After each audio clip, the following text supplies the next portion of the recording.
do programa Birimbau, programa esse feito pelo Centro Unificado Pan-Africanista, em conjunto com o Cubata Big Field de Angola.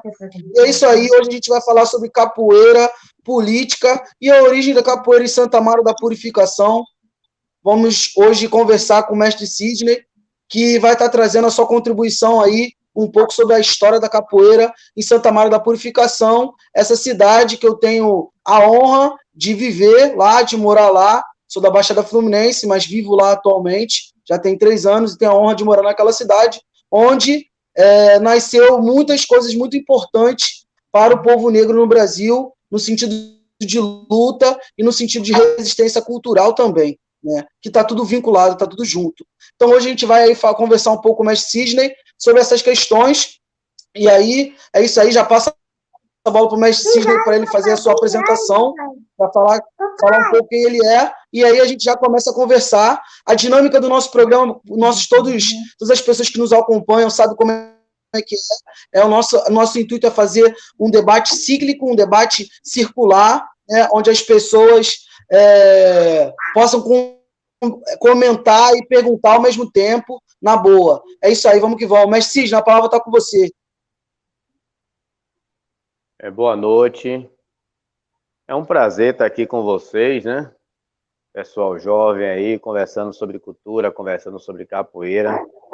E minha apresentação meu nome é Sidney, meu nome de capoeira também é Sidney. Surgiram vários nomes aí, apelidos e tal, mas eu não me identifiquei, e também alguns eram muito pesados, tipo o Besouro. O Besouro é uma lenda. Eu achei que eu não poderia carregar um nome tão forte, né, como esse. Eu optei pelo meu nome de batismo mesmo. Sou aqui de Santo Amaro, né? Sou mestre de capoeira. Já faço capoeira há mais de 30 anos. E é isso, né? Aqui no Recôncavo da Bahia. Tem um grupo chamado Tradição Quilombola. Massa, mestre. É isso. Então a gente pode começar já a nossa conversa. A primeira pergunta que eu queria fazer, já trazendo essa cantiga aí de mestre Felipe, tão conhecida, que traz a mensagem de Santa Amaro da Purificação, que eu não vi capoeira nascer, ouvi mais velho falar. Capoeira nasceu na Bahia, na cidade de Santa Amaro. Gostaria que o senhor pudesse comentar um pouquinho por que os capoeiras de Santa Amaro da Purificação levam com orgulho essa ideia de que a capoeira surgiu em Santa Amaro da Purificação.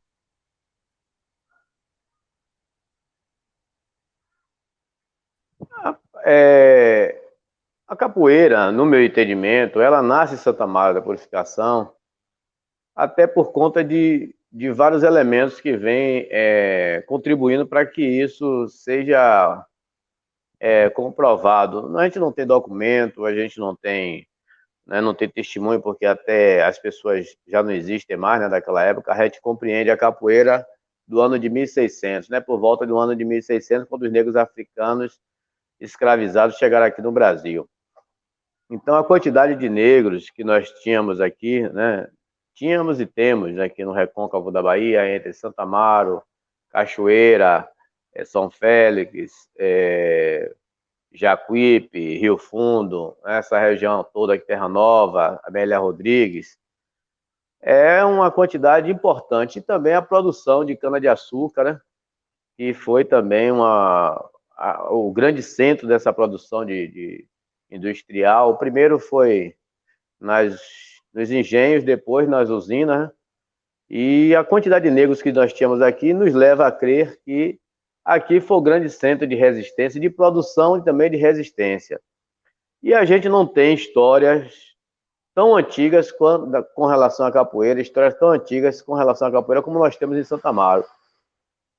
E a prática da capoeira, assim, no domínio da arte, né, como o Besouro teve, também você não encontra um indivíduo na história, né, dessa arte, dessa cultura, que ele tenha tido uma expressão tão forte como o mestre Besouro teve, né? Então, quando os mestres antigos, as pessoas antigas da cultura, da capoeira, elas trazem essa informação, capoeira nasceu na Bahia, na cidade de Santa Amaro, para a gente isso é incontestável, porque tem o depoimento deles, né, que foi passado, claro, de pai para filho, de, de avô para neto, e assim ficou.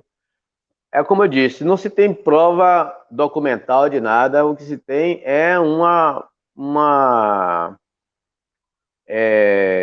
hipótese forte, né? Comprovante não se tem. É isso aí. Entendi, mestre, entendi.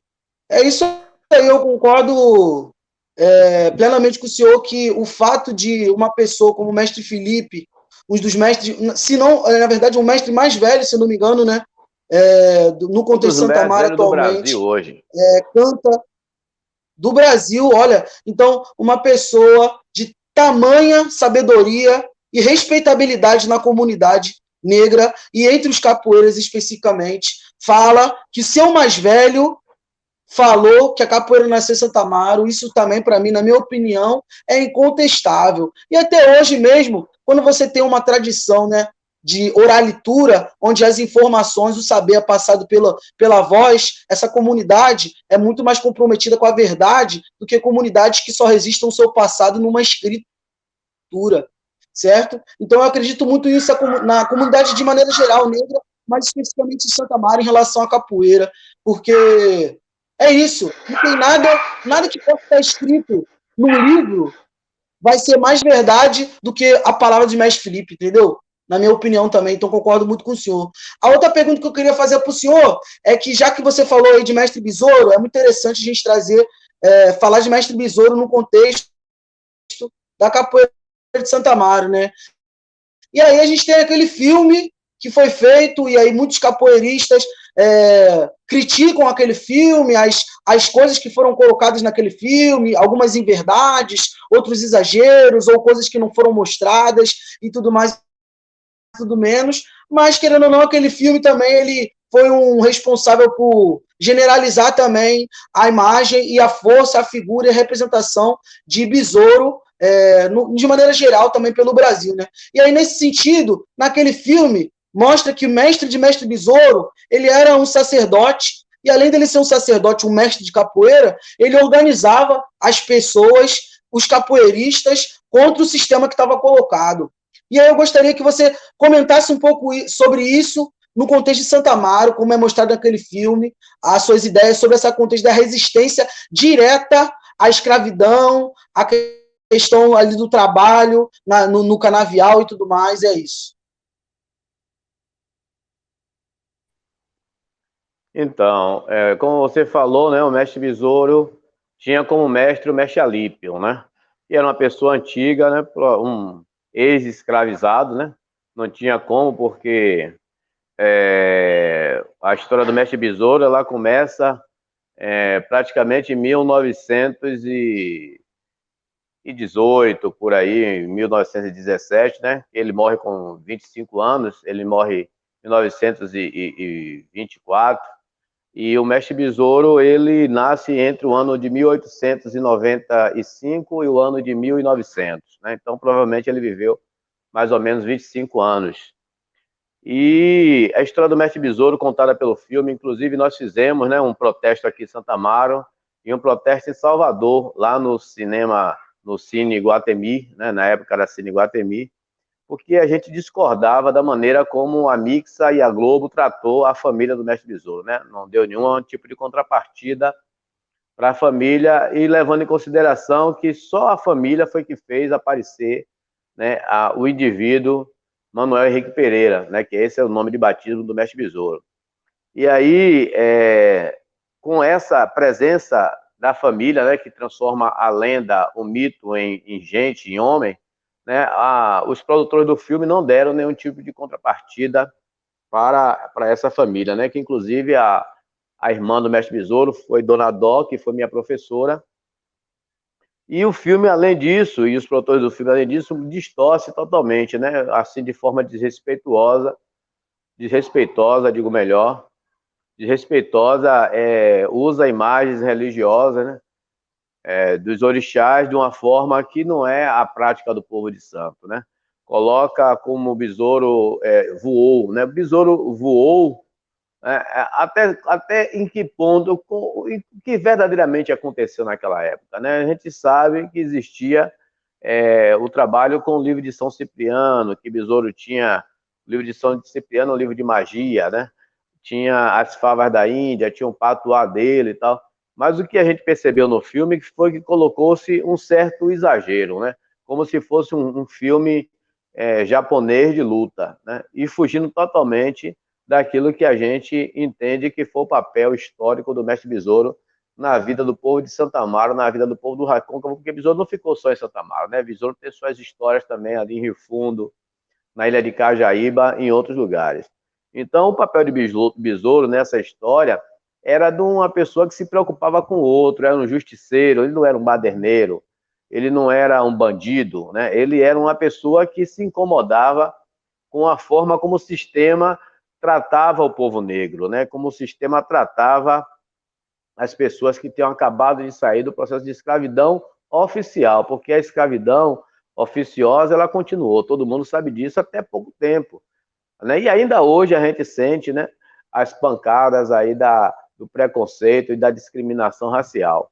Então, o Besouro, a história do Besouro que o filme conta é uma história que a gente discorda totalmente, né, com a Unilab, com a UFRB, com a UFBA, produzir um outro filme. E se não for possível, por questões legais, produzir um outro filme, que a gente consiga produzir um documentário para desfazer as inverdades e os equívocos que foram colocados naquele projeto, né, naquele produto que é o filme do Mestre Besouro. Inclusive, a gente conversou muito com o Ailton, né, que é o artista principal, algumas coisas. Não sei se ele vai manter, vai sustentar isso, mas algumas coisas ele discordava, né? Mas ele dizia que ele estava sendo contratado, que ele tinha que seguir o script, e assim ele fez, né? Mas a gente tem ali muita coisa que a gente não concorda porque a gente cresceu, desenvolveu aí como ser humano, como pessoa, como capoeirista, ouvindo outra versão da história. É isso. Não sei se eu completei o raciocínio em cima daquilo que você me pediu. Não, com certeza, mestre. Bem, respondeu tudo que era a minha pergunta mesmo. E eu acho que é muito importante mesmo essa iniciativa de produzir uma outra narrativa acerca disso, até mesmo para trazer uma perspectiva, como você colocou, né, mestre? Santamarense sobre o Besouro, né? Sobre o papel que ele teve enquanto sujeito na cidade de Santa Amaro e no contexto do Recôncavo da Bahia, e também o lugar dele enquanto representação nos capoeiristas de Santa Amaro, né? Porque o fato de um cara ser praticante da capoeira, seguir a filosofia da capoeira em Santa Amaro e saber que dentro do contexto de Santa Amaro teve um capoeira de tamanha envergadura como o Besouro, tanto quanto os outros também, mas Besouro, enquanto essa figura, inspira muitas pessoas novas, jovens e velhas, com certeza, para continuar praticando a capoeira, né? E aí você entrou nesse papo aí da produção do filme, falando acerca da família, né, que não teve essa contrapartida, e eu queria já entrar nesse assunto. Por quê? Porque aqui no Brasil, na minha opinião particular, aqui no Brasil a gente tem um contexto muito sério que se chama o racismo cultural, né? De eles pegarem nossas manifestações culturais, digamos assim, nossa cultura, né? A cultura preta, popular, e descaracterizar, né? Dar uma outra narrativa, uma outra origem, uma outra natureza, e por outro lado, nesse processo eles deixam a gente na mão, eles não dão nada pra gente, né? No caso, a família do Besouro não recebeu nada e eles são portadores da lenda do Besouro, né? Eles são portadores do patrimônio, do legado do Besouro. Então, eu queria que o senhor comentasse um pouco sobre esse processo mesmo de descaracterização que se tem também muito na capoeira, essas capoeira orgânica, essas coisas também de pessoas que não tiveram nenhum tipo de vivência e por acharem uma coisa exótica, bonita, querer praticar do outro lado da ponte, né, e tal. Então, queria que o senhor comentasse um pouco disso, para a gente entrar nesse papo sobre política mesmo, racismo e capoeira. Olha, Macaulay, eu vejo que um pouco dessa questão da descaracterização da capoeira acontece muito porque o próprio capoeirista ele permite, né? O que aconteceu? Eu acho importante se destacar isso. Muita gente diz, pô, mas essas coisas você não deveria falar porque não contribui. Contribui sim. Eu acho que assim como as pessoas jogam lama no ventilador, as pessoas falam inverdades. A gente tem que falar a verdade, que é para poder também ter uma polarização com relação ao que é que foi dito e o que é que realmente aconteceu, né? Os produtores do filme, né, eles tentaram me oferecer algumas coisas de proveito e benefício pessoal, né? E eu disse a eles que eu não estava ali negociando por mim, eu estava negociando pela família. A família tinha me dado uma procuração, não por escrito, né? Mas tinha me colocado na posição ali de procurador deles para negociar. E eu não admiti, né? Não admiti receber nenhum tipo de benefício pessoal, nem tampouco eu ia recuar no sentido de enganar a família. E isso acontece muito com a capoeira. E a gente tivesse a oportunidade de ter os registros, né? Os vídeos, os eventos antigamente, você vai ver que a capoeira de Santa Mara ela tem uma linha horizontal, né?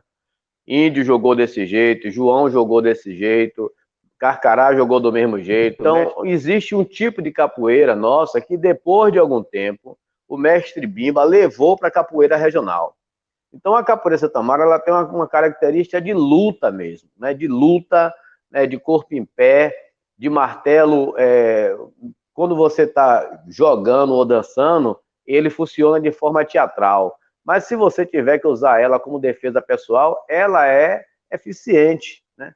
Então, essa descaracterização é porque também o capoeirista permite, né? Eu não tenho nada contra a capoeira do Sul, eu não tenho nada contra a capoeira que faz no outro fita, mas a nossa capoeira ela precisa ser preservada, porque claro que é bom, interessante até a gente dar relevo a isso. Não é somente em Santa Amaro. Essa capoeira que nós fazemos em Santa Amaro é a mesma capoeira em pé, com golpes eficientes, que tem o seu momento teatral, mas também tem o seu momento de luta. O teatral se apresenta na questão da dança, né? E ele se apresenta também no momento da encenação, mas também ela tem o seu momento de luta. Ela está em Cachoeira, ela está em São Félix, ela está em Muritiba, ela está em Maragogipe, ela está na nossa região aqui do Recôncavo, porque esse homem que estava aqui, ele circulava, ele era o estivador, ele era o barqueiro, ele era o pescador, né? Ele era o trabalhador rural, então ele circulava e ele levava essa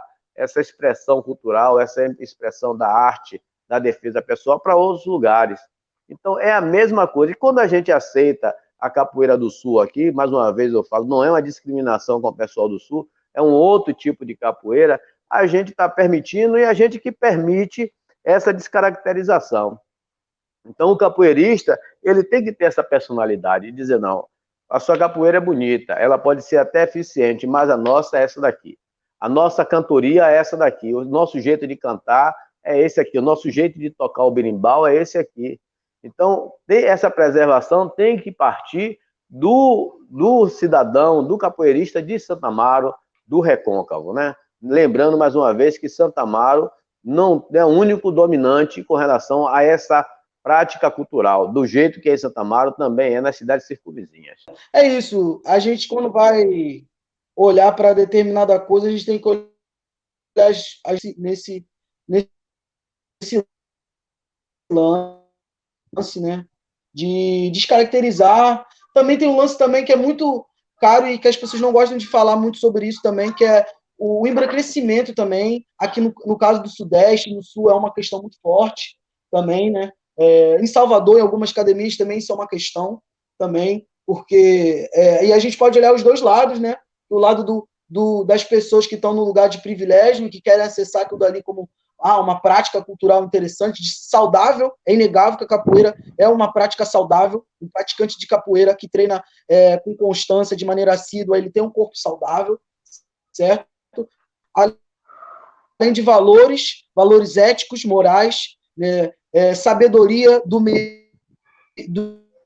imediato, onde o seu corpo vai estar sujeito à violência e você saber sair pela tangente. Isso também eu aprendi na capoeira, né?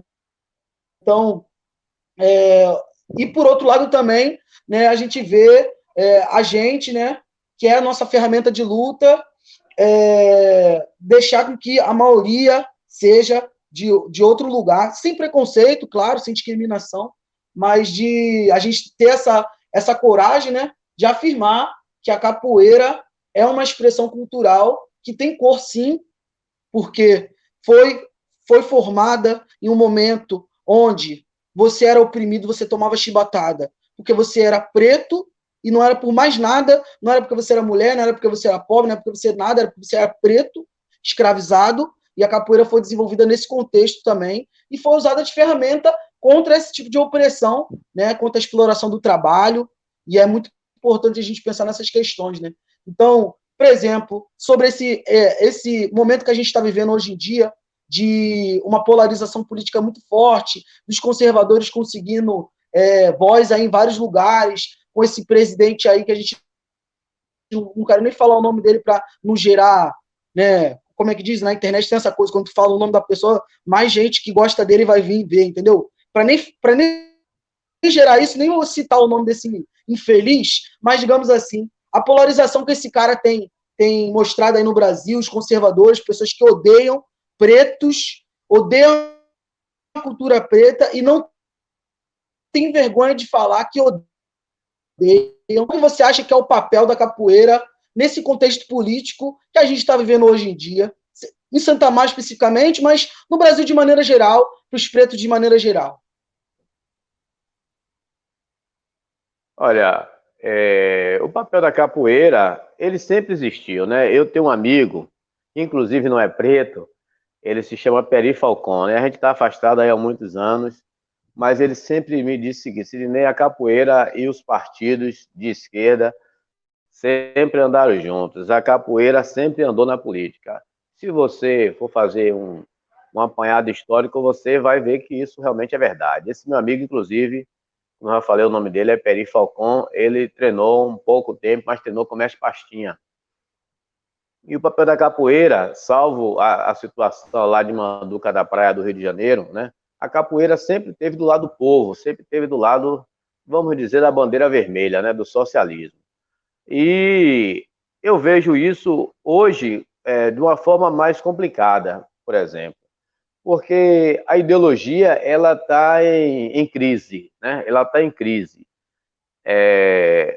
Hoje você não sabe mais o que é direita nem o que é esquerda quando você trata isso na esfera menor, né? Nos municípios. E tem uma certa dificuldade quando você ainda trata isso no Estado, né? Mas quando só vai polarizar mesmo quando você trata na federação, né? A capoeira, eu vejo ela como uma luta de negros mesmo, né? Uma luta de negros e uma luta do povo que trabalha com a sua força física, né? Não são os intelectuais, né? A capoeira, ela nasce na senzala, né? Então ela nasce no seio da massa trabalhadora, ela remunerada ou não. A capoeira, ela nasce no canavial, também massa, ali é o lugar da massa trabalhadora, né? A produção mesmo da cana que levou para a produção do açúcar, né? Então, a capoeira, ela sente essa coisa política o tempo todo, né? Porque quem foi que mudou? Quem foi que deu baixa, né? Que deu baixa, que acabou com a escravidão, né? Institucionalmente falando, foi a Princesa Isabel. Claro que a gente sabe que houve todo um esforço, né, do povo negro. A gente sabe que houve a luta de Zumbi, né? A gente sabe que houve os levantes dos quilombos, mas, institucionalmente falando, teve que a política interferir. Mas a política interferiu, né, de forma gratuita? Não. Houve uma pressão. Inclusive, a gente não pode, assim, a gente que estuda a história, a gente não pode desprezar também a pressão externa, né? A questão da Revolução Industrial, né? Nada disso a gente pode desprezar. Mas a capoeira, ela contribuiu nesse sentido, né? De mobilizar, de levar para a rua, de enfrentar, de defender os terreiros de candomblé. Tudo isso fez afetar lá a parte política que tinha a caneta na mão, que ia institucionalizar o fim da escravidão, que acontece em 13 de maio de 1888. Né? É aí que acontece. Né? A gente pode querer defender outras datas, outros momentos, mas é aí que acontece. Né? E vocês prestem atenção que o movimento negro, ele é tão importante, né? Ele é tão forte nesse sentido que 13 de maio de 1888 acontece a abolição da escravatura. 15 de novembro de 1889 acontece a proclamação da República. 13 de maio de 1889 acontece o segundo maior bembé depois da abolição da escravatura. Ou seja, a capoeira, o maculelê, o samba, o povo de terreiro, ele estava aí mostrando a sua força através dessas manifestações culturais, né? A gente, às vezes, não quer enxergar dessa maneira, mas é preciso que a gente enxergue dessa forma, porque é dessa maneira que aconteceu. Isso é a história da gente, né? Outro dia eu estava conversando com um aluno meu da França, e ele perguntou: mestre, por que vocês vinculam a capoeira à questão da escravidão? Que escravidão é essa que vocês falam? Aí eu disse para ele: rapaz, o Brasil teve um processo de escravidão. Você não sabia disso? Aí nas escolas não falam sobre isso. Ele disse que não falava. Então eu disse para ele: bom, você não deveria ter desconhecimento sobre isso, você deveria saber sobre isso, porque Napoleão foi que botou a família real para correr de Portugal, que veio para aqui no Brasil. Napoleão era um comandante francês, né?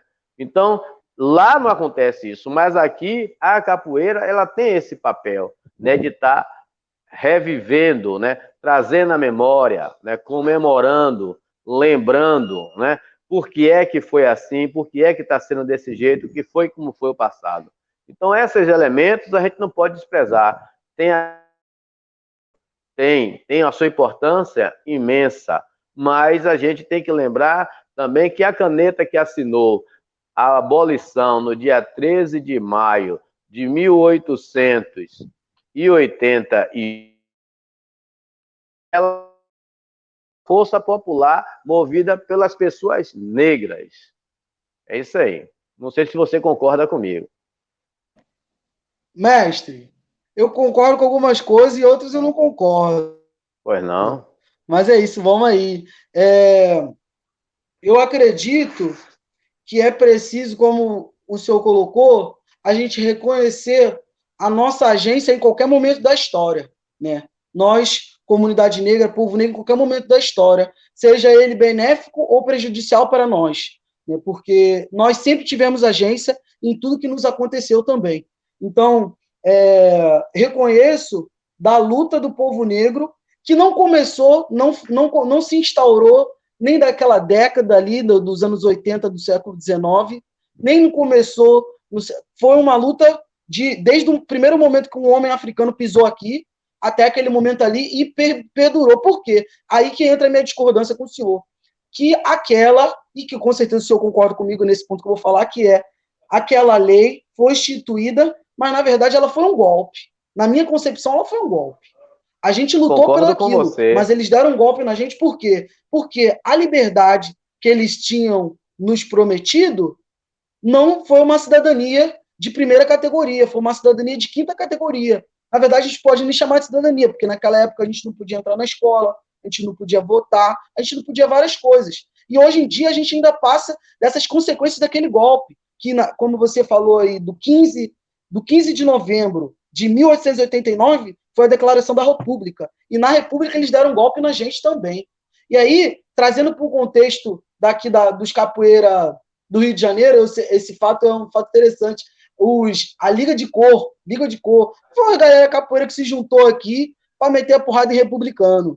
E isso aconteceu aqui no Rio mesmo. E, tipo assim, aí tem várias histórias, se os caras eram a favor da Princesa Isabel, ou se porque os republicanos eles eram os donos de engenho porque eles tinham perdido tudo, ou se eles eram mercenários que a galera pagava, os monarquistas pagavam eles para bater no republicano. Tem várias histórias sobre isso, mas o que aconteceu, aconteceu. Então tem isso também. E aí esse lance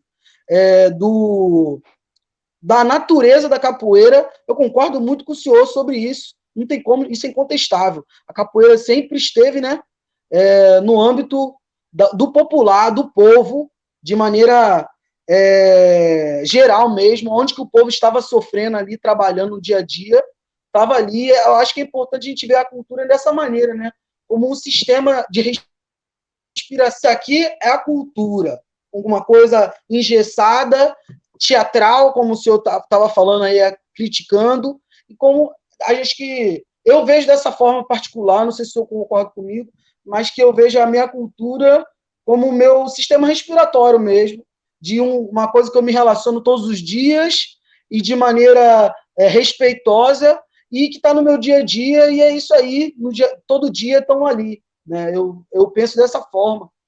Então, por exemplo, sobre esse lance da política, né, da política partidária e tudo mais, isso é um ponto interessante, mestre, da gente conversar sobre. É polêmico, mas é interessante. Por quê? A minha concepção particular, não sei se o senhor concorda comigo, a gente vê, e eu vou usar um pedaço do pensamento que você falou mesmo, a gente vê que hoje em dia, no contexto micro das cidades, até no contexto macro, é difícil de você saber quem é a esquerda e quem é a direita.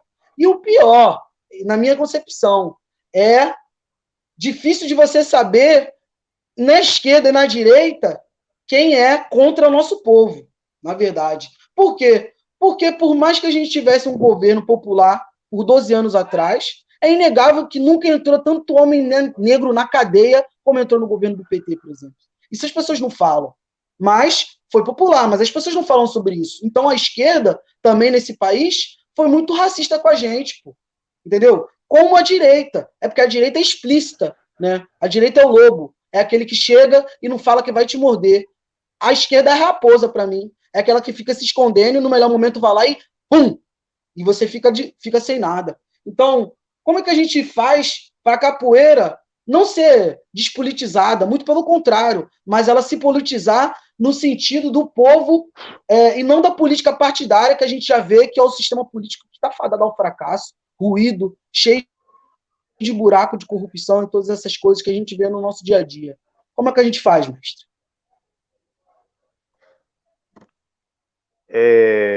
Eu queria que você repetisse a pergunta de forma mais resumida, porque eu acabei me perdendo aí. Beleza.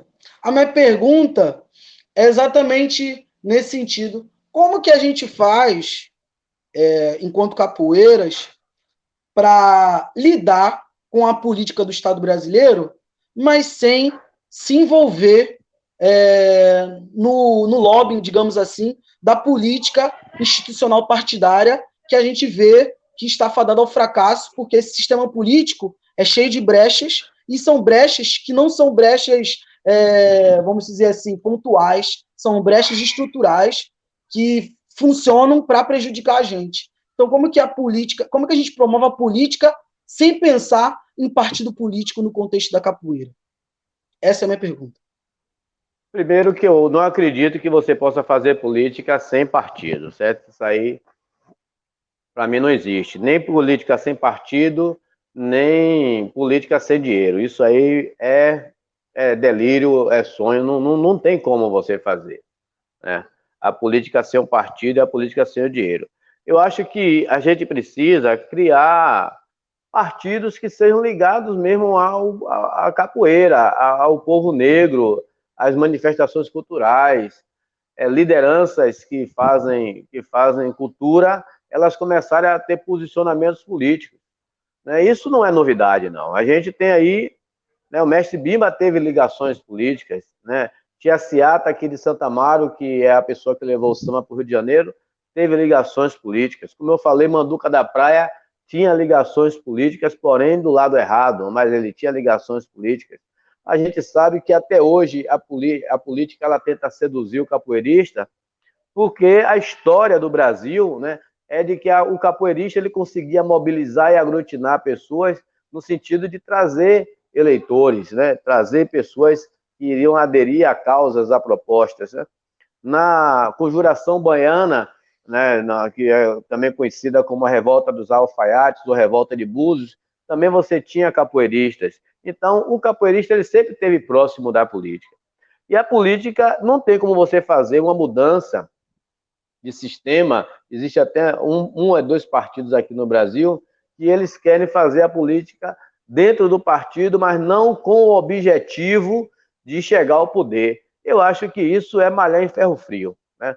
Não tem, você vai ter que ter leis no país. As leis já existem, e se você quer leis menos ruins, você tem que forçar a barra, forçar a situação, para que a gente possa modificar as leis. E isso só vai acontecer através do partido político. Eu vou dar aqui um exemplo.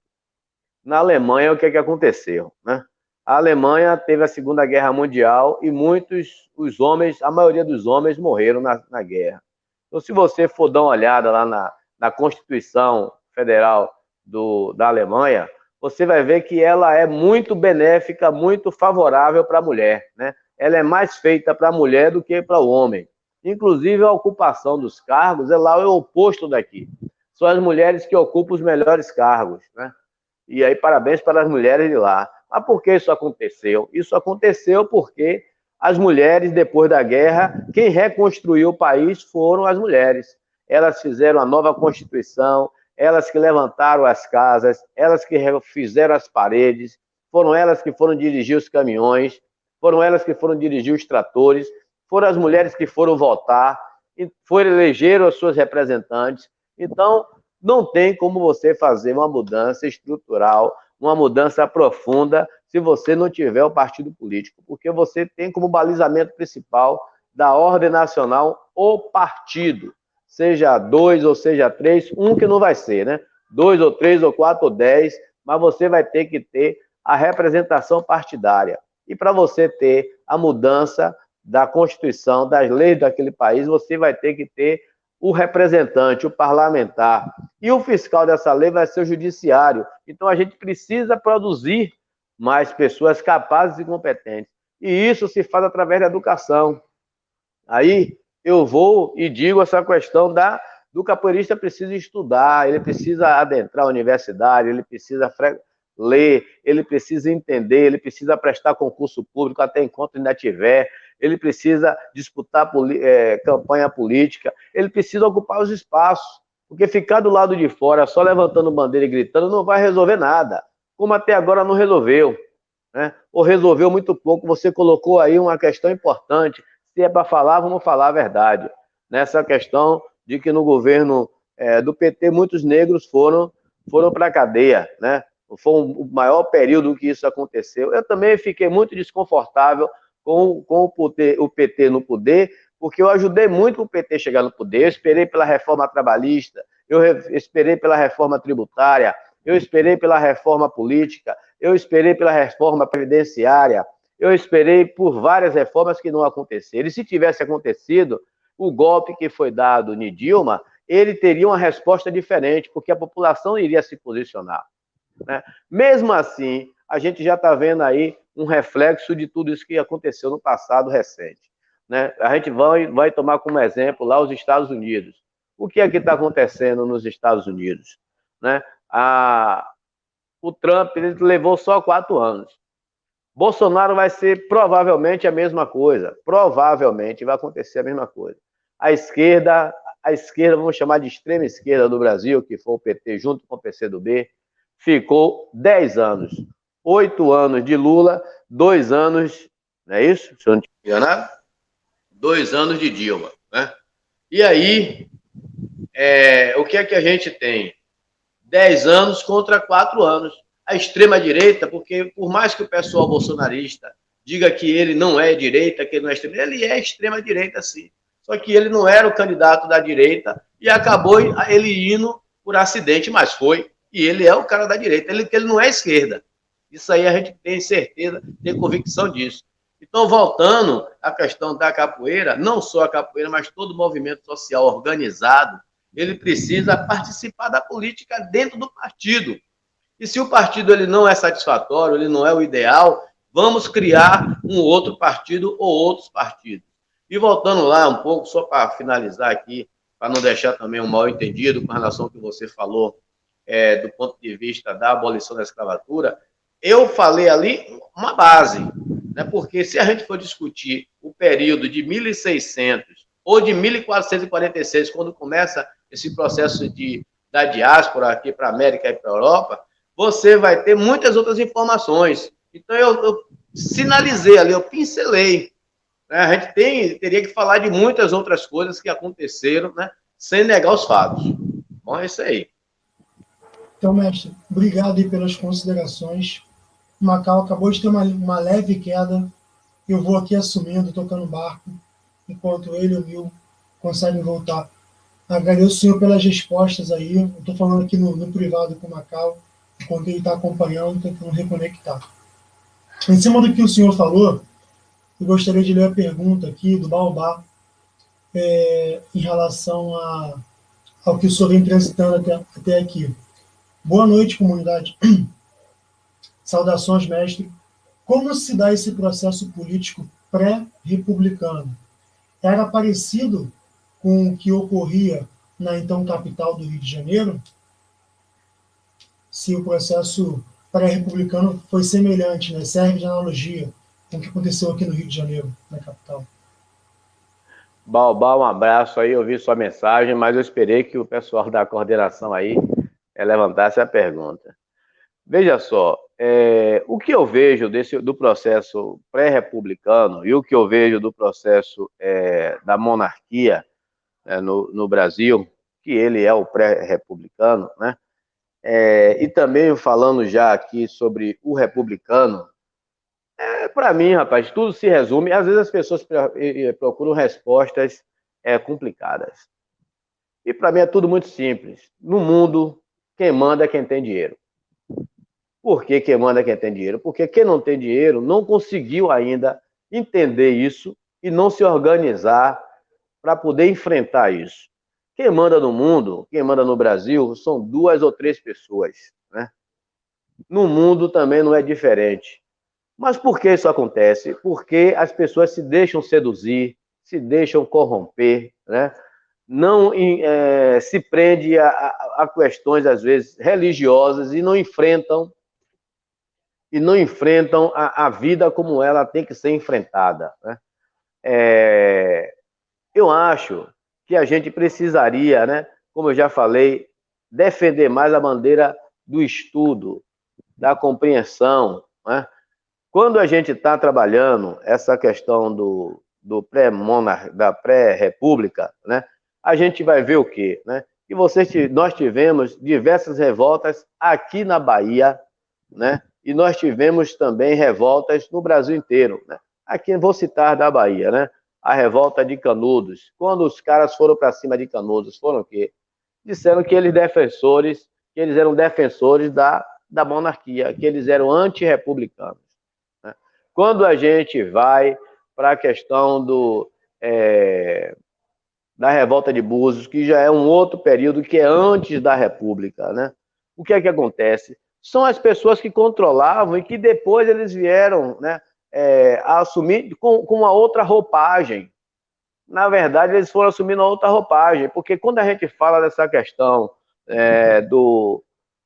como o Macaulay falou, os negros foram classificados, foram colocados em 5ª categoria. Por que ele foi colocado em 5ª categoria? Porque, para o lugar do negro que ele é escravizado, vieram os imigrantes europeus, os japoneses, são pessoas que eram vistos como civilizados, e a gente era visto como não cristãos, não humanos, sei lá o quê, sub-raça, sei lá o quê. E a gente precisa mostrar para o mundo, queira que não queira, que a gente pensa. Quando a gente vai discutir essa questão da diáspora, a gente vê o quê? A gente vai ver que a África, né, compreendendo a África, o Egito, toda a região que desenvolveu, né, ciência, que desenvolveu projetos, que desenvolveu boas construções, pessoas inteligentes. Mas isso aconteceu porque lá as pessoas estavam estudando. E aqui as pessoas, infelizmente, agora, depois, aí eu dou meu braço a torcer, depois do PT, foi que começou a abrir possibilidades do negro ir para a universidade. Mas o próprio negro que foi para a universidade, às vezes ele diverge da necessidade da cota. A cota é importante? Mas ela precisa ser dada não só para o povo, o cara que é negro, negão, não. É para todo mundo que está abaixo da linha de pobreza, para todo mundo que está na pobreza, é para todas aquelas pessoas que estão à margem da sociedade. Porque a gente tem que entender quem é o nosso inimigo, quem é o nosso adversário e quem é o nosso aliado. Eu acho que está faltando essa compreensão. Existe a discriminação dentro da própria classe trabalhadora. Eu acho que isso que não pode acontecer. Não sei se eu respondi sua pergunta, Baobá. E um salve para você, que eu vi aí o seu salve para a gente. Obrigado, mestre, de verdade. Acredito que tenha contemplado profundamente a questão que o Baobá trouxe, até porque eu trouxe uma proposição muito panorâmica. E em cima desse panorama que o senhor fez, até chegar à universidade, uma das coisas que muito tem se discutido é sobre a contradição e sobre a possibilidade desse acesso à universidade, que sempre é encarado como uma vitória, uma conquista do povo preto, do movimento negro, mas também por a gente ter sido apenas depositado, ainda numa quantidade muito pequena, nas universidades, para a gente assimilar um conteúdo, né, como um trem que está... A Universidade Branca, ele é como se fosse um trem que está no seu percurso, né? Enquanto o trem está com o destino e com as paradas já pré-definidas, a gente foi colocado dentro desses vagões.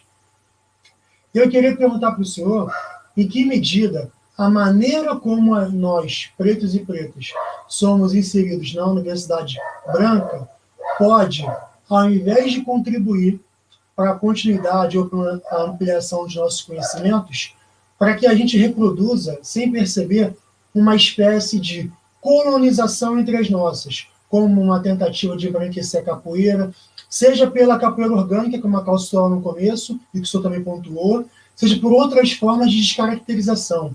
Como que o senhor tem percebido a presença de pessoas formadas ou formandas na universidade entre a contribuição e a descaracterização, seja da capoeira ou de qualquer herança africana que a gente tem? Perfeito. Hoje de tarde eu estava conversando com um político sobre isso daí, né?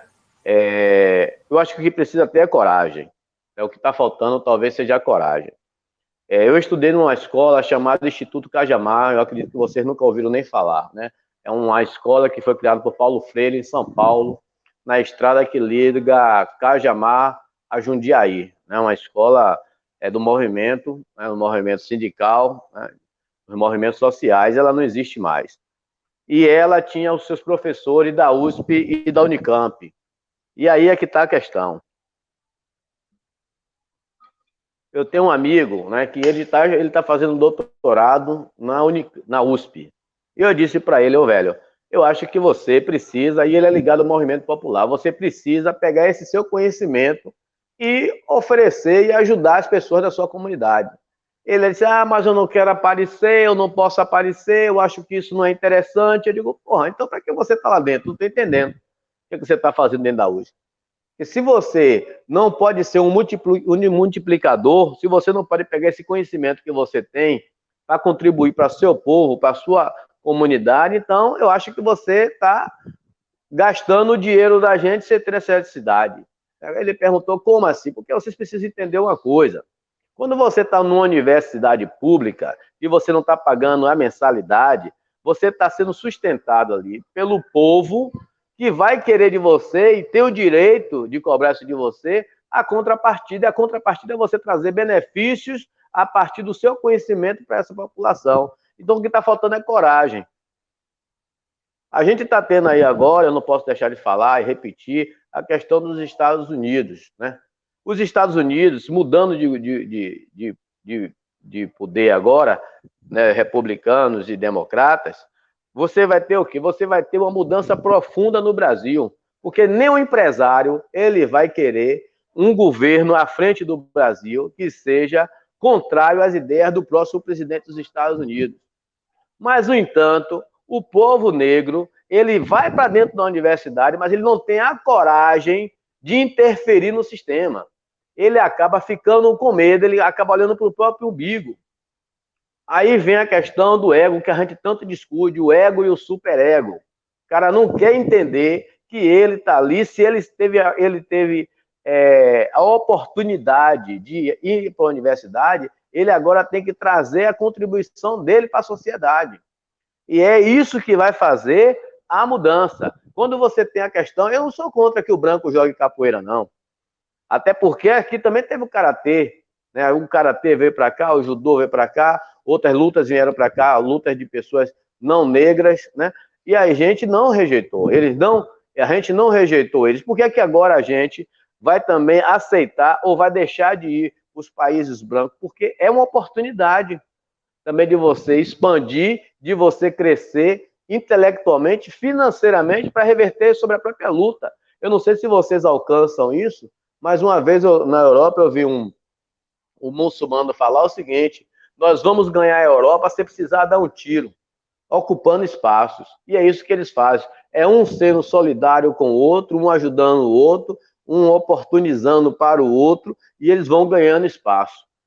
Eles vão ganhando espaço. Eu acho que é isso que tem que ser feito, né, com relação ao povo negro.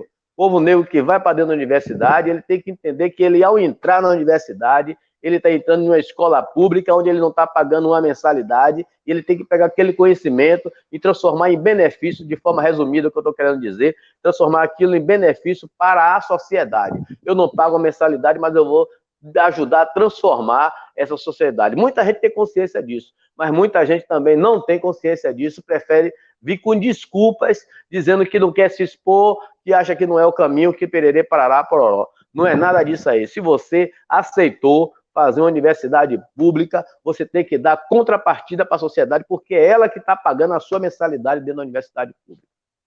É isso aí. Perfeito, mestre. Muito lúcido as suas colocações. Então, vamos lá. Em cima dessa questão do conhecimento da universidade e de colocar ele a serviço do nosso povo, né? Da sociedade, sobretudo quem não tem, as famílias que não têm, não vão acessar a universidade, esse conhecimento.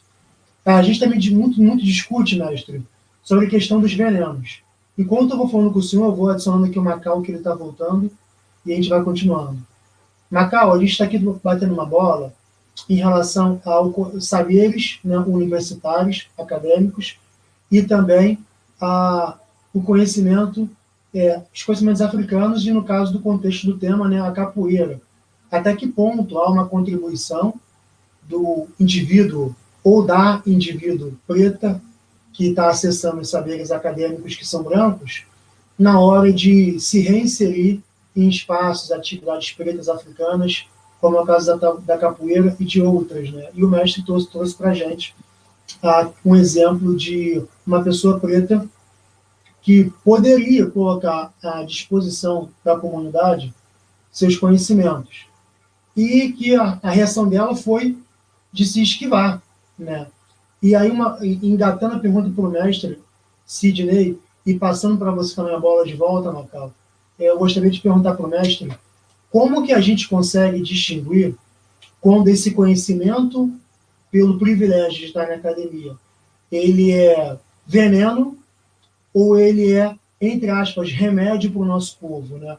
Porque muito também do que se aprende na academia tenta, se não demonizar, desumanizar, inferiorizar, objetificar nossas práticas de nossa existência, né? Então, pelo que o senhor já aprendeu cascudo até aqui, como a gente esquiva na capoeira daquilo que é tóxico e daquilo que é benéfico para a nossa comunidade que está acessando a academia nesse momento? Olha, Renato, o que eu vejo aqui é o seguinte: eu procuro pesquisar, certo? Eu vou dar um exemplo bem raso aqui: os toques de berimbau, né? Então, o pessoal vem com os toques de berimbau aí, tem mestre aí que você só pode ser considerado mestre se você trocar 25 toques de berimbau, se você tocar 30 toques de berimbau. Aí a gente faz a seguinte pergunta: o toque de berimbau influencia o que no jogo? Não tem uma resposta. O toque do berimbau, na verdade, ele é um anexo. Mas como é que eu sei que ele é um anexo? Porque eu pesquisei. Então, qual é a chave de tudo? A chave de tudo é o seguinte: o berimbau, ele não fazia parte da capoeira, ponto. Matei a questão. O berimbau, ele tem 20 mil a 30 mil anos, ele vem da região do Egito, e ele veio para o Brasil, trazido por alguns comerciantes, e ele era utilizado pelos mercadores para anunciar o produto. O cara está vendendo caranguejo, o cara está vendendo doce, o cara está vendendo quindim, está vendendo cocada. Ele vinha com o berimbau anunciando o produto dele. Depois que o berimbau foi anexado à capoeira. o berimbau, ele foi anexado à capoeira aqui na Bahia. E esse modelo de bateria com capoeira, com jogo, ele foi exportado para os outros estados de Recife, do Rio de Janeiro, depois. Ponto. Então eu pesquisei. E eu posso falar isso com autoridade. Eu disse, não, você está falando uma coisa aí que não é verdade. Então, essa questão da universidade, você não se deixar embriagar, né? E não se deixar que aquilo que deveria ser o doce virar o veneno, é você pesquisar. E você também, o berimbau. Isso. Você também precisa saber como transmitir o conhecimento, né? Lá no Cajamar, como eu falei para vocês, né? A gente era preparado para saber discutir, né, com o trabalhador, para discutir com a população, com o sambador, com a sambadeira, com o sem terra, com o pescador. Como é que você ia levar a mensagem para ele de forma lúcida e convincente? É essa a questão, porque o conhecimento ali na universidade, ele também está numa linha horizontal. Você que tem que saber ali agora como filtrar aquela informação e externar ela de uma forma que venha beneficiar o setor que você está defendendo. É essa a questão. E sem meias palavras. Você precisa saber fazer a defesa, né? E uma defesa não só eficiente, mas também transparente, mas também profunda, porque quando você for questionado, você vai desmantelar o argumento contrário. Mas para isso você tem que pesquisar. Se você pesquisar, se você tiver domínio da informação, boa fundamentação, boa consistência, você não vai deixar ninguém lhe botar no bolso. Que é essa a questão. Quando a gente estuda, né, determinado, por exemplo, eu sou mestre de capoeira. Qual é a minha especialidade? É a história. Eu gosto de trabalhar a história. Eu não trabalho outras vertentes da capoeira. Eu estou agora, se você for olhar aqui, não sei se eu consigo mostrar a vocês, ó. Aqui, deixa eu ver aqui, pronto. Ali, ó, eu estou montando um pequeno ateliê. Esse pequeno ateliê que eu estou montando é porque eu estou querendo migrar também para fazer outra parte da capoeira, que é a fabricação de artefatos da capoeira. É a faca de ticum, é o berimbau mais trabalhado profissionalmente. Então, eu estou me preparando, estou me especializando. É o caso do indivíduo da universidade. Ele tem que manter o nariz em pé, né? Ele tem que ter personalidade, ele tem que fazer grupo também, atrair pessoas para ele se fortalecer, porque uma andorinha só não faz verão mesmo, e ele se fortalecer para poder ele mostrar para a sociedade qual é a proposta dele ou deles. Então é pesquisar e se organizar e se articular, ser um multiplicador. Cada vez que você pretende levantar uma bandeira, você precisa de parceiros, de pessoas que venham comungar com você da sua ideia ou da ideia de vocês e sempre pensar coletivamente. Isso atrapalha muito. As pessoas pensam individualmente, isso eu falei na outra versão, pensam olhando para o próprio umbigo e aí acaba ela sendo cooptado ou ela acaba sendo capotando, não chega em lugar nenhum. É isso, mestre.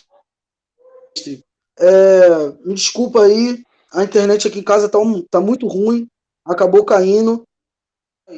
Eu não sei se ao longo desse tempo aqui, esse pouco tempo que eu estive fora, você comentou um pouco sobre o Bembé, e também eu queria perguntar para você, a gente comentasse um pouco sobre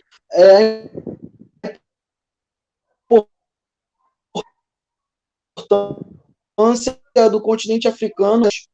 As pessoas que estão assistindo a gente estão aí comentando, a gente pode dar uma lida aqui para ver se salve, Aninha, tamo junto. Saudações, família. Que troca rica. Eu gostaria que o mestre comentasse e se acha que a influência no contexto da atuação política da capoeira das gerações atuais, junto aqui na nossa forma de organização do povo preto na capoeira. Então aqui em Santa Maria existia um cara chamado José Muti de Carvalho. Esse cara, ele foi a pessoa que criou o Sindicato dos Bancários. Ele não era negro, né? Mas acho que o avô dele, se eu não estiver enganado, era uma pessoa negra. E aí ele criou o Sindicato dos Bancários aqui em Santo Amaro. Ele foi preso, ele foi torturado, ele foi perseguido. No final das contas, ele entrou em depressão e se matou, né? E aí, você aqui em Santo Amaro, você não tem uma pedra que leve o nome de José Muti de Carvalho, né? Você tem aqui duas ruas que chamam-se... Uma se chama Avenida Getúlio Vargas e a outra se chama Presidente Getúlio Vargas, né? Mas nenhuma delas, né, nenhuma rua aqui se chama José Muti de Carvalho. Num outro momento, tem um cara que chamou aqui Pé Velho. Esse cara ele liderou aqui o movimento dos canavieiros, dos cortadores de cana e produtores de açúcar. Ele invadiu a cidade, tomou um tiro de fuzil na cabeça, o tiro bateu de raspão, ele não morreu. E ele conseguiu tomar a cidade e fez uma revolução. E a partir, é importante falar isso, a partir desse movimento que foi produzida a CLT, porque... e que foi Getúlio Vargas que fez a CLT, todo mundo sabe disso, né? Aí o que acontece? Já estava proibidas as greves, e aí Pé Velho, ele consegue fazer esse movimento aqui em Santo Amaro, e a partir desse movimento foi que começou a rodar as greves lá em São Paulo e no sul do país. Mas começou aqui em Santo Amaro, a retomada das greves. E não tem uma única rua que fala o nome de Pé Velho aqui também, nem de José Muti de Carvalho e nem de Pé Velho. Ou seja, o sistema, ele trabalha os seus heróis, mas o povo negro não trabalha os seus heróis. O povo pobre não trabalha os seus heróis. Os heróis negros, né, como Manuel Faustino, por exemplo, a gente tem aí uma reverência a Tiradentes, lá em Minas Gerais, mas a gente não tinha, até pouco tempo, não tinha quase nenhuma citação para Manuel Faustino, Luiz Gonzaga, João de Deus, o pessoal que fez a revolta de Búzios. Ou seja, dentro dessa comunidade, dessas lutas aí, da conjuração baiana, da questão do movimento sindical, da questão do movimento negro dos terreiros de candomblé, dentro também dessa questão do movimento do homem que trabalhava no campo, da cortagem de cana e produção de açúcar, tinha capoeiristas.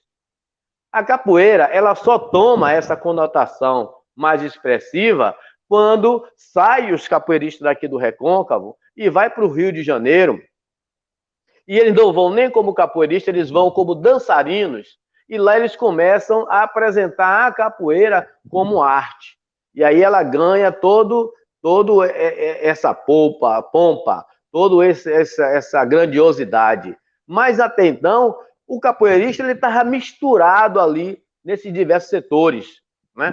Todo setor de luta tinha um capoeirista assim, estava um capoeirista lá no meio, mas ele não tinha essa coisa que as pessoas talvez esperem, né? A força da capoeira enquanto representação política ou como representação de classe social. Não existiu isso. Ela não existiu isso. Mas o capoeirista ele estava ali presente.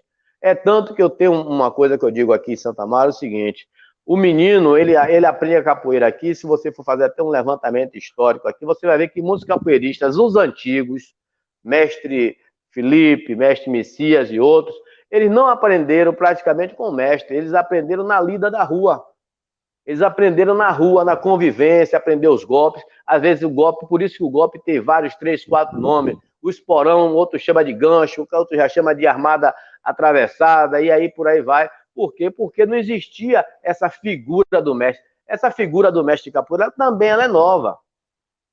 Então, resumindo, respondendo a sua pergunta, o capoeirista, ele sempre esteve presente em todos esses momentos de levante e de revolta. Sempre, sempre. Mas essa identidade, essa identificação, ela não era possível porque a expressão da capoeira ela não existia. Ela vem ter uma expressão maior de 1970 para cá. E mesmo assim, de 70, 80, não era tão grande assim. A capoeira, ela vem ter uma notoriedade maior, de forma mesmo explosiva, com a mídia através da televisão. E sendo bem objetivo, teve uma certa novela que contribuiu para isso, que foi a novela Malhação. A gente tem notícia de 1900, já ter filme nos Estados Unidos com o capoeirista. Mas cadê o filme? Cadê o título? para a gente procurar, mas a gente já tem essa informação. 1910, 1960 já tinha filmes dentro do Brasil e fora do Brasil com capoeiristas. Mas cadê o registro? Cadê o concreto disso? Não tem.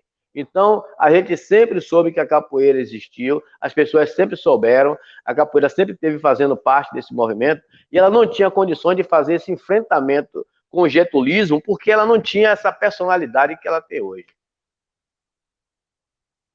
É isso aí, Macaulay. Boto fé, mestre. É isso. O que você falou aí sobre a gente não ter os nossos heróis marcados nos símbolos, nas ruas, nas estátuas. Essa coisa me lembrou também de um cara, quem foi de Santa Amaro também, Manuel Quirino, se eu não me engano. Manuel Quirino foi um dos primeiros caras também, que era um homem negro, sim, né, sim. de descendência africana, foi um dos primeiros sindicalistas também de Santa Amaro, né, e intelectuais também. Esse é o cara que a gente não vê em nenhuma rua também escrito o nome dele aí. Pá, e tantos outros nomes, né? Complicado. Isso é um processo que a gente tinha que mudar, e inclusive mudar não só com as pessoas que morrem, né? Mas com as pessoas que são nossas referências hoje em dia, que estão vivas junto com a gente também, né? Porque isso é importante também. Eu queria registrar aqui, Renato, uma situação com relação... Posso falar? Pode. Com relação a essa coisa da história, né? Por exemplo, no período que eu fui sindicalista, a gente teve contribuições aqui importantes. Tipo, na época que eu dirigi o sindicato aqui em Santa Amaro, a gente foi o primeiro sindicato do Brasil que assinou, depois da Constituição de 5 de outubro de 88, assinou o primeiro acordo de 6 horas de trabalho. Ninguém fala isso. Ninguém, isso nem é mencionado, né? A gente foi o primeiro sindicato do interior a ter uma representação estadual, né? E nunca ninguém citou por esse motivo, né? Todos os sindicatos estaduais, eles estão sediados na capital. A gente foi o primeiro que permaneceu, que criou no interior e continuou no interior. Eu sofri uma emboscada aqui em Santa Amaro, né, Praça da Purificação, na frente da igreja da Purificação, que me deram 32 tiros, não foi 2 tiros, 32 tiros, não pegou nenhum, e isso simplesmente caiu no esquecimento. Então, essas coisas, né? Se você tem situações aqui, por exemplo, de um candidato a prefeito que tomou um tiro de raspão e virou um fato histórico. Não é que eu queira aplausos, nada disso, mas é como a gente estava conversando aí agora. As figuras, né, que fazem as lutas pelo povo negro, pelo trabalhador, elas são assim condenadas ao esquecimento. E aí só trazem, como você colocou aí, Macaulay, os exemplos negativos, né? Se eu fosse um assaltante de banco, eu estava sendo lembrado, né? Se eu fosse o maior traficante da cidade ou da região, eu estaria sendo lembrado. Se eu fosse o maior ladrão de carros, assaltante de carro forte, eu estaria sendo lembrado. Mas como for alguma coisa que era buscando a melhoria de forma geral, a gente é esquecido. É passado uma esponja para que você não seja lembrado. Já que chegou aí, Macaulay, fica à vontade, meu irmão. Beleza. É isso, mestre. Concordo com você que o sistema tenta constantemente, e a gente mesmo, na nossa memória coletiva, acaba se esquecendo de algumas coisas que são importantes para a gente, mas isso também é fruto mesmo de como que a nossa sociedade está organizada mesmo, né? Para a gente esquecer as coisas que nos é importante e lembrar o que nos é insignificante, né? Bom, mestre, eu estava comentando sobre a nossa experiência que a gente teve lá em Cabo Verde, que a gente teve o privilégio de ir no continente africano, e a gente fez aquela troca lá no bairro da Várzea, mostrando a capoeira lá para muitas crianças cabo-verdianas, o trabalho que você fez lá no interior também, lá em Assomada, na ilha de Santiago. Eu queria que o senhor pudesse comentar um pouquinho sobre essa experiência, que nós partilhamos, inclusive, e também que o senhor pudesse comentar um pouquinho da importância do continente africano para o capoeirista negro no Brasil e dos africanos também, enquanto capoeiristas. Certo, veja só. Ali primeiro tem que agradecer a você, né, que fez aquele contato com a menina Patrícia, né? A gente foi lá e fez aquela aula para ela lá, compartilhou conhecimento com ela lá. A Patrícia é uma menina de 8 anos de idade e surpreendentemente ela fala 2 idiomas, né? Ela fala o crioulo e fala o português, uma menina de 8 anos e fala bem as 2 línguas, né? E a gente fez deu essa contribuição, né, para aquela sociedade ali, que no primeiro momento a coisa estava um pouco tensa, as pessoas sem conhecer a gente, vendo a gente, né, de um jeito diferente, roupa diferente, mas a gente acabou sendo abraçado, aceito, né? Eu me lembro que eu fui chamar uma menina, que a mãe dela não queria deixar ela sair, mas quando ela viu a maneira que a gente abordou, ela acabou cedendo e aí acabou envolvendo as crianças, num sol quente, entre 10 horas da manhã e meio-dia, e a gente conseguiu fazer aquela brincadeira lá com as crianças. Quem tiver oportunidade, vai lá no nosso perfil lá do Facebook e dê uma olhada, que foi muito interessante, né? O perfil é Sidney de Jesus, ou Grupo Tradição Quilombola, como está aí atrás. Então, ali, Macaulay, mais uma vez eu lhe agradeço, né? Uma contribuição muito boa, porque aquele contato com a criança africana, eu me senti mais africano ainda, né? Quando eu pisei na África, eu me senti parte daquele território ali, né? Com o trabalho que nós fizemos em Assomada, para mim, lá na UES, né? Na Universidade de Santiago, digo melhor, na Universidade de Santiago, foi um trabalho que, para mim, foi a coisa mais importante que eu já fiz na minha vida, né? Inclusive, recentemente eu fiz 2 lives, uma com o mestre Chechel, né? E outra com o professor Didi, né? Que são lá da ilha de Sal, né? E eles deram Chechel está na ilha de São Vicente, né? Não sei se ele está nos assistindo. Um abraço aí para nosso aluno Sabido, que eu vi que entrou ainda há pouco aí. E o Didi mora na Ilha de Sal, mas nesse dia também ele estava na Ilha de São Vicente, né? Lá em Cabo Verde. E a gente também fez esse trabalho lá, e foi interessante porque não só a gente falou sobre Brasil, a gente falou sobre conjuntura internacional, né? Naquele momento que estava assumindo os países, né? Macron, Trump e Bolsonaro. A gente estava muito preocupado com esse tripé, né, da extrema-direita assumindo países importantes a nível, né, Europa, América do Norte e América Latina. Estava muito preocupado e foi uma discussão bastante significativa, né? E a gente falando aquilo ali para alunos, né, de uma universidade que não é uma universidade pública, é uma universidade particular, mas que ela teve o interesse de abrir as portas para ouvir a nossa linha de pensamento com relação a essa questão da exploração e da própria diáspora, né? Que é importante que as pessoas entendam isso. Mesmo, né, com esse processo de vender o produto, na África, o próprio empresário africano, ele tem um grande adversário, que são as pessoas dos outros continentes, né? Eu não posso deixar de falar a questão econômica, né? O atraso econômico que alguns países africanos eles têm, embora sejam países ricos. Aí alguém diz assim, mas Sidney, como é que você pode dizer que o país é rico se as pessoas passam dificuldade? O país é rico, mas o povo é pobre. O povo é pobre. Um povo que tem produção, tem à sua disposição grande quantidade de atum, né, para pescar, exportar. Um país que tem no seu solo e no seu subsolo diamante, ouro e outros minerais, é um país rico. Agora, por conta dessa disputa e pela falta de conhecimento e também pela corrupção, ele não sabe explorar a riqueza que ele tem, né?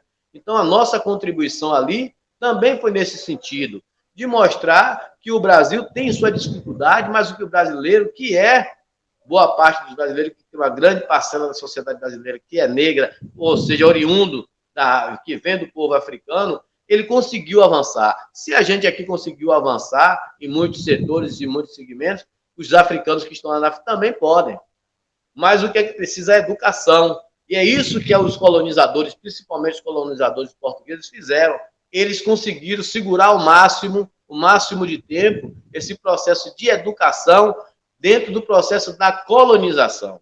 Então, a colonização ela evitou que o povo progredisse, porque não tem como você progredir se não tiver conhecimento. Então, as universidades, elas entendem isso, até porque o empresário, seja o dono de escola, seja o dono do hotel, o dono do restaurante, quem for, ele se sente ameaçado.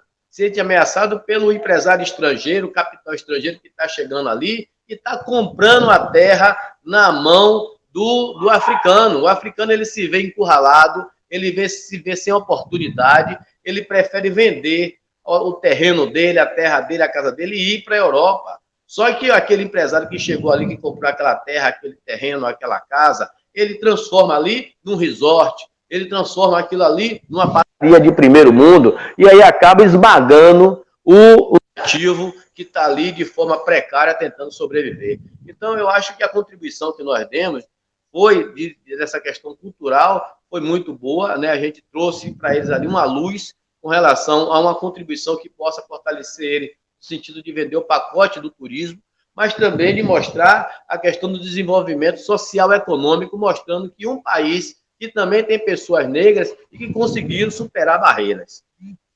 Eu acho que é por aí. Perfeito, mestre. Assim, sempre muito contundente quando o senhor traz as explanações, as respostas. Estamos aqui com a participação da Ana, que está aqui no chat, trazendo mais uma contribuição. E ela pergunta, né? Como pensar o contexto organizacional da capoeira também para proteger nossos saberes, mestres e mestras, e para a nossa prosperidade?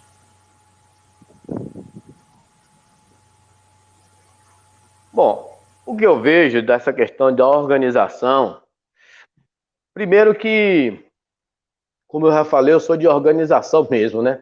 Eu sou da cooperativa, eu sou do sindicato, eu sou da confederação, desculpe, eu sou da federação, mas não adianta você criar essas organizações, confederação, federação, sindicato, associação, cooperativa, se ela não for autêntica, ela não for representativa. Então, enquanto você não conseguir conscientizar, é preciso conscientizar as pessoas da necessidade.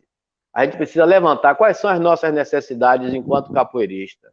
Pronto, vamos levantar as nossas necessidades. Depois vamos divulgar quais são as nossas necessidades. É um processo, né, de discussão, de seminário, de congresso, no sentido de você sentar com as pessoas para poder elas entenderem do que elas vão participar.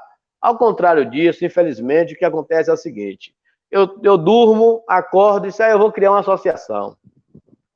Eu durmo, acordo, eu vou criar uma federação. Sim, e aí eu saio chamando meus amigos e boto eles como membros associados ou então como diretores da associação, da confederação ou da confederação.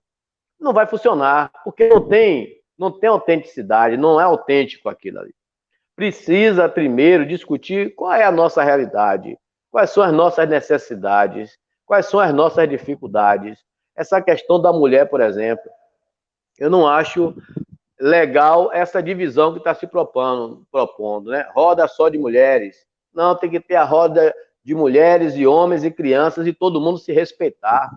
A gente precisa aprender a viver em sociedade.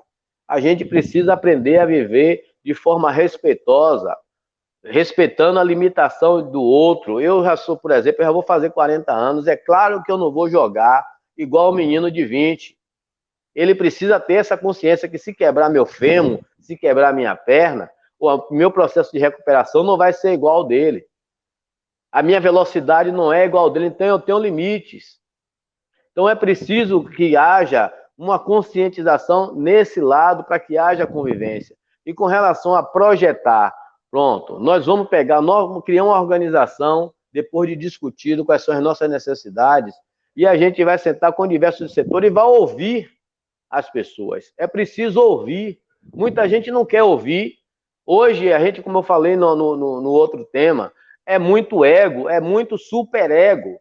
Todo mundo sabe tudo, ninguém quer ouvir o outro, ninguém quer escutar o outro, ninguém quer discutir. As pessoas já entram já com a predisposição para não ouvir o próximo, para não ouvir o colega, né? E vão criando coisas, né, para distanciar um do outro, né? Eu preciso que fulano não venha para cá, porque senão fulano vai ser uma ameaça para mim e pode tomar meu espaço. Isso não existe. Eu, por exemplo, não conhecia vocês, conhecia o Macaulay. E aí Macaulay me chamou para a gente ter essa discussão daqui. Eu vim no escuro, eu poderia estar caindo numa armadilha, mas eu vim para aqui porque é uma pessoa negra que está me convidando, é uma pessoa que já viajou comigo para fora do país. Então, por que eu ia dizer não? Eu vou fechar a porta para poder não ser ameaçado? Isso não existe, a gente precisa sentar, discutir, conversar, elaborar, multiplicar. Essa questão organizacional, ela passa muito também pela questão não só da representação, mas da educação. A educação mesmo caseira e a educação mesmo da escola convencional, do Fundamental 1 e 2 e da universidade, do mestrado, do doutorado, é trazer tudo isso para dentro. A gente não ficar nadando e navegando em cima dos delírios, trabalhar em cima de coisas lúcidas, concretas, né, que a gente saiba que vai trazer contribuições. Por exemplo, a capoeira, eu não quero que a capoeira vá para as Olimpíadas. Beleza, pronto, ela não vai. Mas vamos ver uma maneira da gente trazer trabalho, emprego e renda para as pessoas que querem viver da capoeira. Eu trouxe uma alternativa para mim, como eu já falei, mostrei ali, a questão do meu ateliê, para trabalhar com artesanato. Mas nem todo mundo tem essa mesma ideia. Então pode ser um fabricar, o outro pode vender, né? O outro pode ensinar como utilizar. Então a gente procurar criar uma rede onde todo mundo possa compartilhar conhecimento e sobreviver desse conhecimento. Né? A questão dos instrumentos, aí todo mundo vai fazer berimbau, não vai vender berimbau. Todo mundo vai fazer atabaque, não vai vender atabaque, todo mundo está fazendo a mesma coisa. Não existe um processo, né, de orientação no sentido de que todos possam sobreviver da mesma arte, porém em segmentos diferentes, de maneiras diferentes. Você tem capoterapia, você tem a própria fisioterapia ligada à capoeira, você tem capoeira infantil, você tem musicalidade, você tem artesanato, fabricação de instrumentos, você tem um monte de outras coisas. Você tem o turismo, né, através da capoeira. E essa organização, ela precisa enxergar, né, quais são as possibilidades. Mas, para isso, a gente precisa identificar primeiro quais são as nossas necessidades. É isso aí.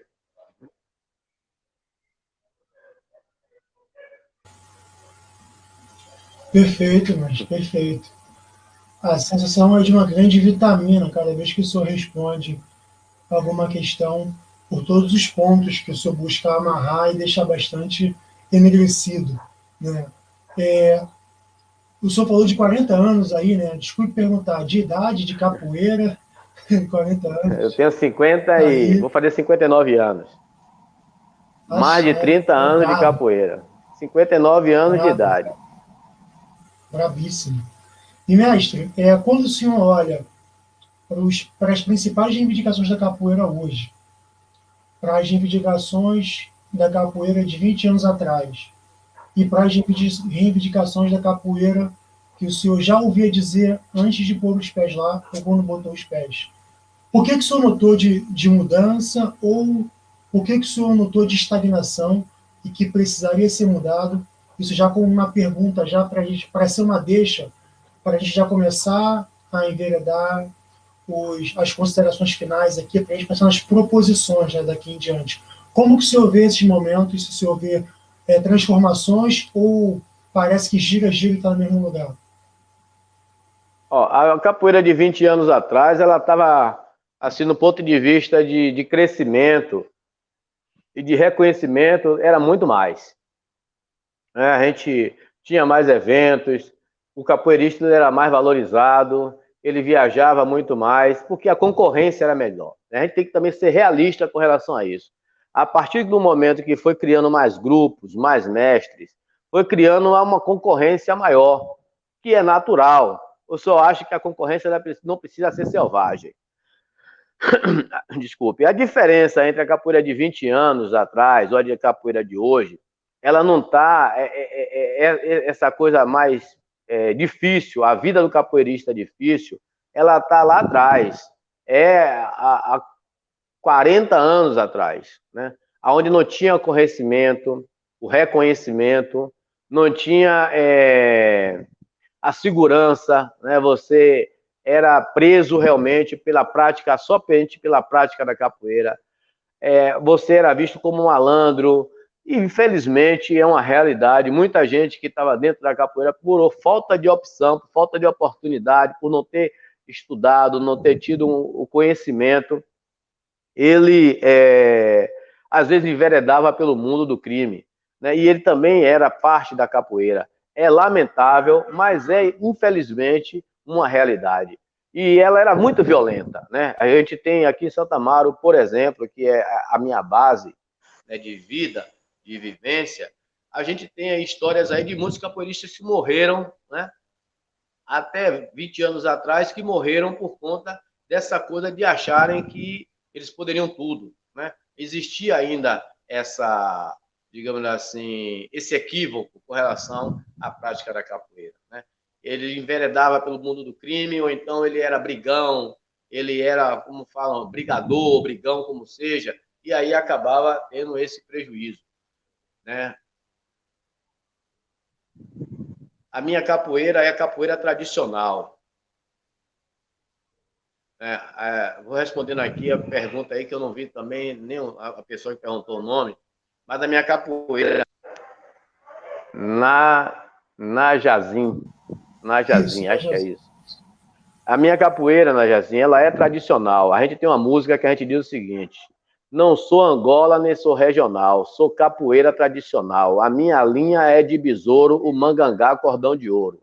Então a gente aqui em Santa Amaro, a gente não teve a presença do mestre Bimba em Santa Amaro e a gente não teve a presença do mestre Pastinha. O mestre Pastinha, inclusive, teve em Santa Amaro, convidou o mestre Messias, que é um dos mestres que me formou mestre. Eu sou formado mestre por 5 mestres. Mestre Carcará, mestre Felipe, mestre Gueri, mestre Messias e mestre Dimas. Os 5 assinaram meu diploma de mestre. Então, a gente aqui, a gente é capoeira tradicional, que é a linha de besouro, a linha antiga. A gente não tem a influência aqui, a gente não teve aqui a presença do mestre Bimba, nem do mestre Pastinha. Então, voltando à questão dessa realidade da capoeira, eu espero que eu tenha respondido sua pergunta, na Jazim. A gente tem uma diferença maior, né, com relação ao contemporâneo, ao atual, de 40 ou 50 anos atrás, né? Porque dos anos 80 para cá, 80, 90, a capoeira ela começou a ganhar um aspecto mais artístico, né? Ela começou a ser convidada para ir para outros países, da Bahia para outros estados. Então, a diferença é pouca. O que difere nesse momento, que pesa nesse momento, é a questão da concorrência, né? Você produziu muito mestre, muitos professores, muitos contramestres, e aí o pessoal, cada um briga pelo seu espaço. E como eu falei e repito, eu só discordo quando essa disputa ela é selvagem, né? Ela é desrespeitadora, ela não respeita o outro, o limite do outro.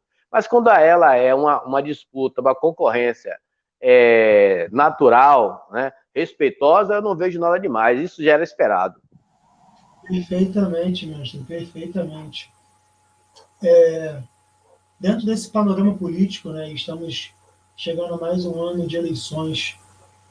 Como que o senhor falou da questão de que política sem dinheiro e sem partido, na sua perspectiva, né, é impossível de ser feita? Novembro é um mês em que a gente é lembrado, né?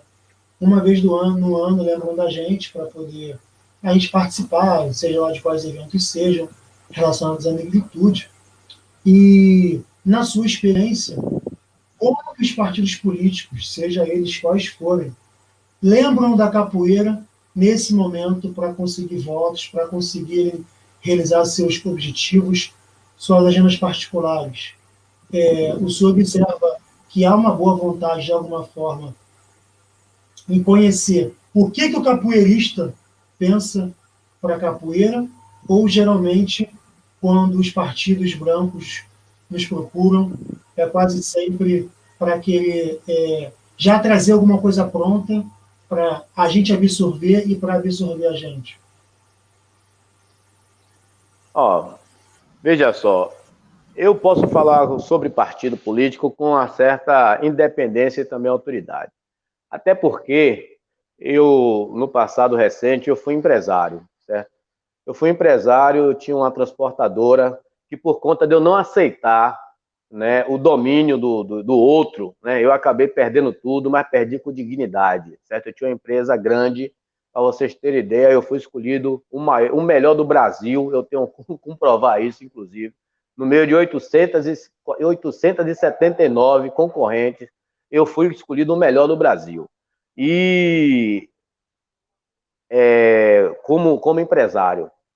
E quando você fala do partido que ele vai, o que é que ele pode oferecer ou lembrar da capoeira, meu amigo, como eu disse a vocês aí agora, eu fui presidente de partido durante 4 mandatos.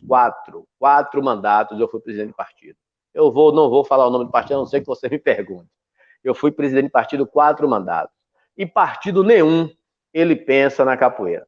Ele pensa na capoeira, assim, em usufruir daquilo que a capoeira possa oferecer a ele, no sentido dele avançar, né? Mas no sentido de construir, nenhum.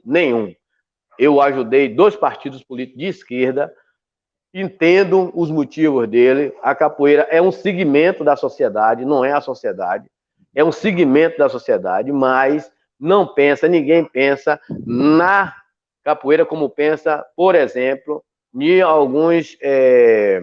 em outras organizações sociais. Não pensa. Não vejo essa possibilidade de jeito nenhum, não vejo essa possibilidade de isso mudar, né? Porque o partido político, ele é construído, você falou de pessoas brancas, né? Ele é construído na mistura, o partido político é a mistura, porque se ele não for a mistura, ele não consegue crescer, ele não consegue se manter, ele tem que ser a mistura. O partido político é o cara que pisa no chão, o cara que anda com sapato de couro, o cromo alemão, é o cara que anda, como falavam os antigos, é o cara que anda de bermuda, é o cara que anda no linho. Se não for assim, ele não existe, enquanto partido político. O partido político é uma fração da sociedade que está ali junta. Então ele precisa, né, dessa mistura, dessa composição, para ele se apresentar enquanto proponente de uma representação. Certo? Então, ele mesmo sendo essa coxa de retalho, ele não pensa na capoeira. Isso aí eu digo a você porque eu fui de lá de dentro.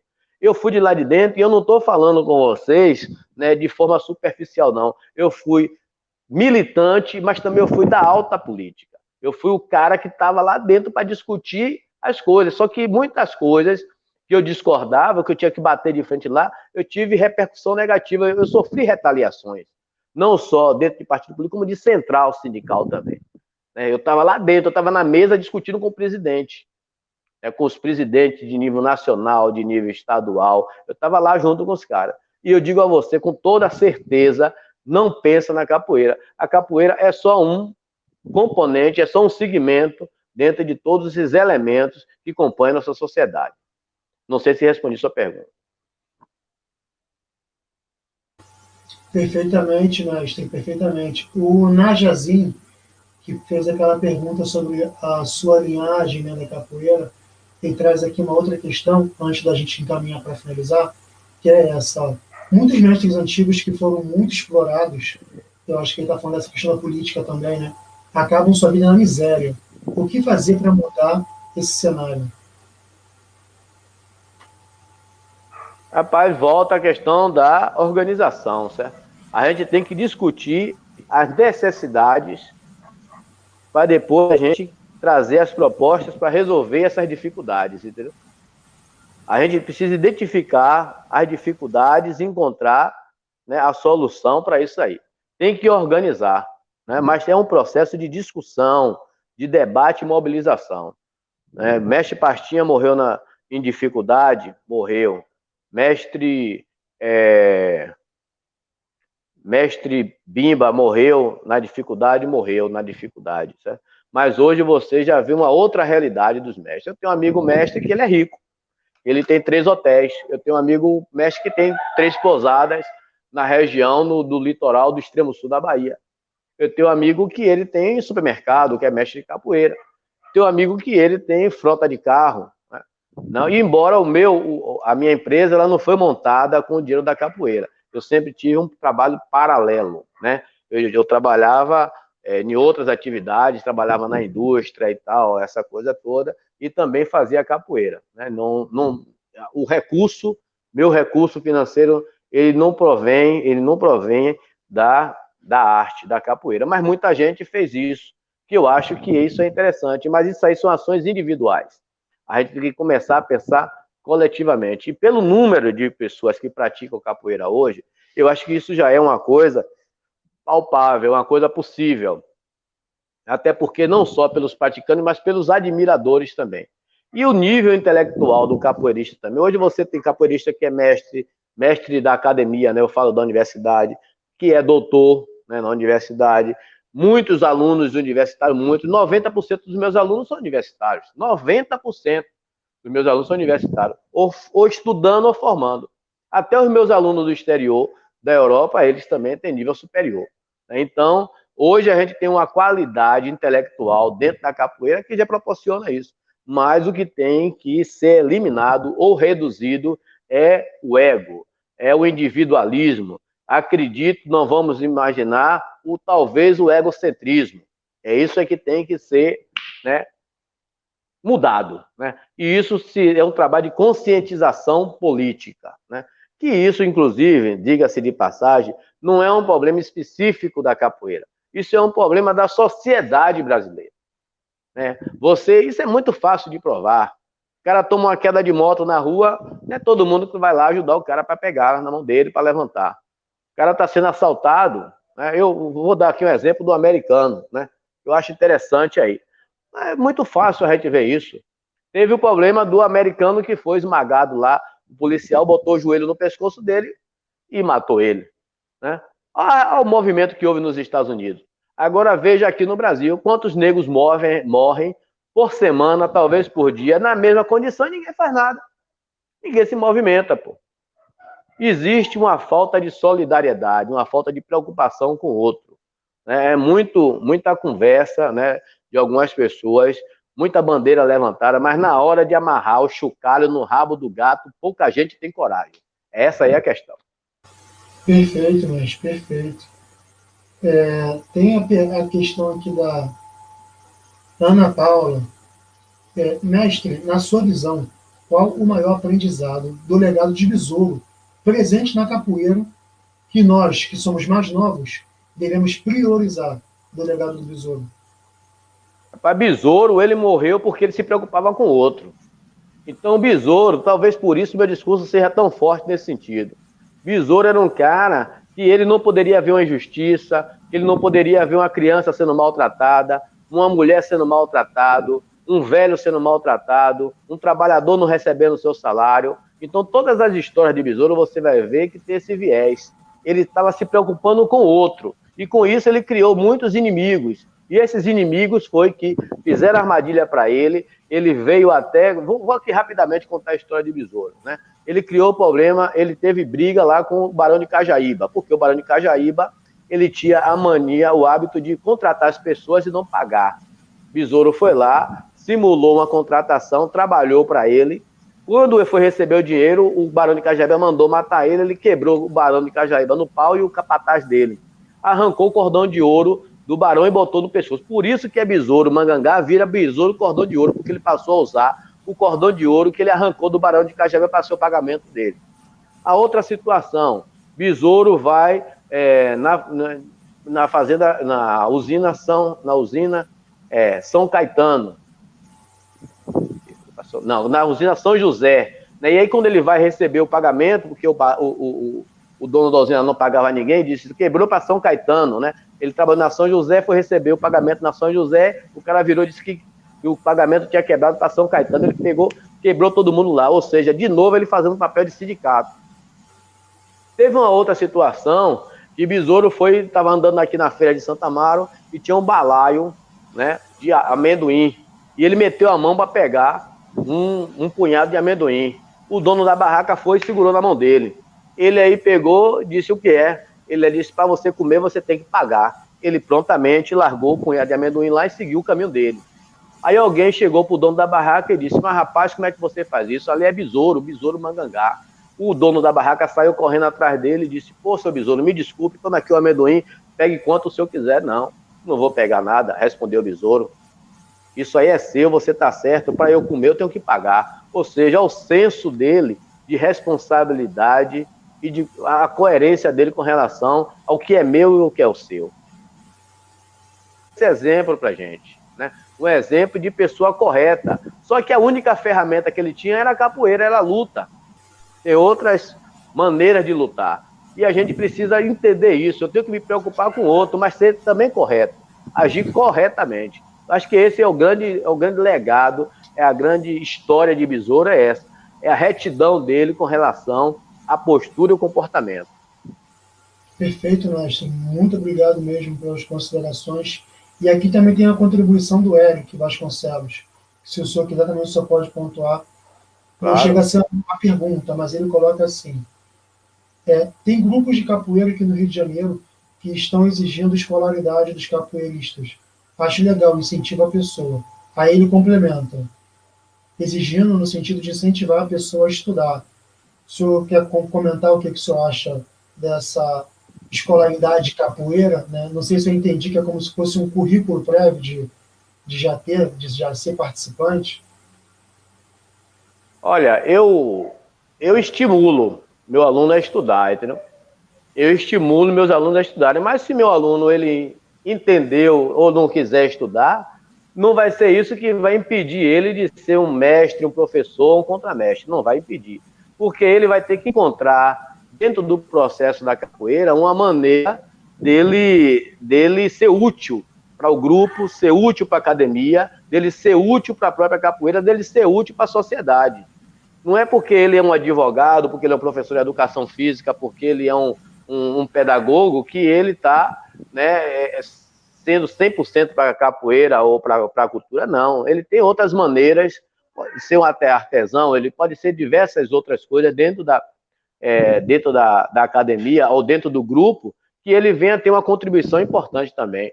Eu acho que não é necessariamente eu tenho que pressionar para poder ele se formar. Ou seja, se ele concluir uma universidade ou um curso secundário. Bom, perfeito, mestre. Já estamos aqui dando pontualmente 8 horas. Gostaria de agradecer imensamente o seu aceite, ao Macau, que ele convidou também. E o Macau, inclusive, me enviou um pedido de desculpas por ele não ter conseguido manter a conexão dele para continuar mediando aqui, e que também agradece ao senhor a sua presença. Antes da gente fechar tudo aqui, gostaria de saber se o senhor tem considerações a compartilhar, alguma mensagem, algum recado que o senhor gostaria de deixar, para que então a gente possa encerrar esse programa que foi incrível. Bom, primeiro eu quero agradecer a vocês, né, pelo convite e pela oportunidade de externar aqui as minhas ideias, né, que a gente, assim, acredite, é uma dificuldade muito grande para a gente conseguir espaços para poder a gente trocar ideias e externar ideias, né? Infelizmente, essa concorrência que eu falei, eu sinto isso no meu cotidiano. Segundo, eu queria saber, depois você passa para a gente, ou para o Macau, eu não sei como, se a gente tem como aproveitar, e se vai ficar gravado, a gente tentar reproduzir isso para jogar para outras pessoas. E deixar a minha mensagem aqui de despedida, é de que vocês que estão chegando agora na capoeira, eu sempre digo a meus filhos o seguinte, meus filhos e meus alunos, meu pai trouxe daqui para aqui, eu peguei daqui para ali para frente, vocês precisam levar adiante, certo? Porque a gente às vezes se queixa de coisas tão mínimas. Manuel Faustino deu a vida dele, Luiz Gonzaga deu a vida dele, Zumbi deu a vida dele, e a gente às vezes toma uma topada e fica chorando, certo? Então a gente precisa também ter perseverança, precisa ter disposição, coragem, gana para poder levar essa luta à frente. Então, é essa mensagem que eu deixo para que o jovem negro, o jovem capoeirista, ele procure olhar por esse lado. O que é preciso fazer para que a nossa cultura possa avançar, para que o nosso povo possa avançar? Como eu falei aqui, eu, quando eu estive na África, me senti parte daquilo ali. Encontrei uma mulher negra, africana, trabalhando na feira, que ela tinha me dito que há 5 anos atrás ela era escrava. Os pais dela venderam ela para ser escrava em um outro lugar, ela conseguiu comprar a libertação dela.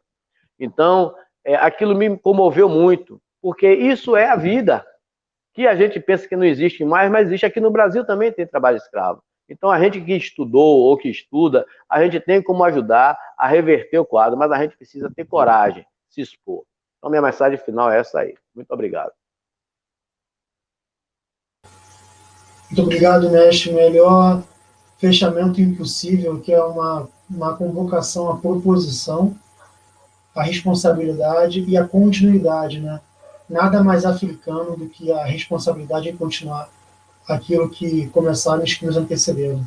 Mestre Sidney, capoeira tradicional de Santo Amaro, da Bahia, muito axé na sua vida, que nossos ancestrais abençoem cada vez mais ao Senhor, aos seus e às suas, tá? Desejo ao Senhor um ótimo final de semana, agradeço a todo mundo que participou no chat, tá bom? Esteve conosco, e quem tiver alguma outra questão, alguma outra colocação para enviar para o mestre, pode enviar por sussurro aqui, por mensagem privada, que estará chegando ao mestre, tá? De uma outra forma offline, para continuidade. E, mestre, como você tocou no ponto, esse vídeo vai ficar gravado aqui na plataforma, tá? Um link público que todo mundo pode assistir, mas que também pode ser baixado.